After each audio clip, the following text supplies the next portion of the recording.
业绩厂逼出厂长詹文宏，伫咧去年有焚化炉相关的采购案，涉嫌收业者上百万的乌生钱，协助因完成验收，也佮帮助因去摕到其他的标案。北检当时发动搜索，约谈6个人到案，先后将厂长升压禁见，因为姓赵的业者是以100万交保，专案是依照贪污等的罪嫌继续来侦办。廉政官介护以上的被告，都是业绩厂厂长詹文宏，涉贪方约谈，经过检方复审18升压禁见。用手甲底下证明，伊是涉嫌乌洗的细作业者，也伫复审了后，以100万交保。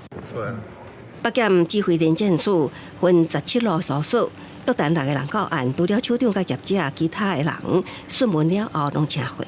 您的电话将转接到语音信箱。打电话给业者，未当取得联系。等到涉案的公司，厂商无伫现场，也不过业绩厂积极备案，检方协报去年办理焚化炉相关采购案，厂长詹文宏涉嫌收900万，协助业者完成验收，搁较护航处理其他的限制性标案。就会配合检察的调查，我们无枉无状啊。会有一些相关行政调查吗？行政要看刑事他怎么样去做。那这个案子是我们自己主动举发的吗？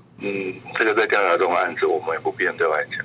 台电回应，全力配合司法机关侦办，若查证属实，依规定将检处罚，会继续精进采购业务的制度，检讨相关控管流程加防备措施。只是北检调查阁发现，厂长名下有几亿笔不明财产，会专按照涉犯贪污的乌洗假收钱以及财产来源不明等罪嫌侦办。公司新闻采访报道。